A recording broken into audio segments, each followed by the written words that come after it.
Heroine లయ ఇటీవల ఒక ఇంటర్వ్యూలో పాత జ్ఞాపకాలను నెమరవేసుకుంటూ నందమూరి బాలకృష్ణతో కలిసి నటించిన విజయేంద్ర వర్మ సినిమా షూటింగ్ సమయంలో జరిగిన ఒక ఆసక్తికర సంఘటనను పంచుకున్నారు. పొరపాటున బాలకృష్ణ కాలు తొక్కడంతో ఆయన తనపై సీరియస్ అయ్యారని, దాంతో తాను భయపడి ఏడ్చేశారని లయ తెలిపారు. లయ మాట్లాడుతూ, విజయేంద్ర వర్మ షూటింగ్ తొలి రోజే మా ఇద్దరికి సంబంధించిన పాట చిత్రీకరణ జరుగుతుంది.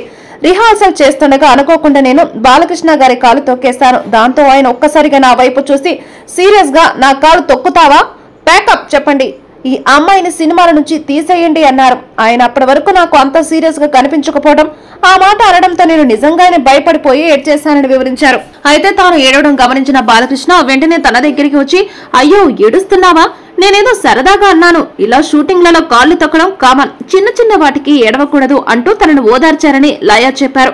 బాలకృష్ణ సరదాగా చేసిన ఆ వ్యాఖ్యలకు తాను నిజంగానే భయపడిపోయానని, కానీ ఆ తర్వాత ఆయన ఎంతో సరదా మనిషో అర్థమైందని లయ ఆనాటి సంఘటనను గుర్తు చేసుకున్నారు.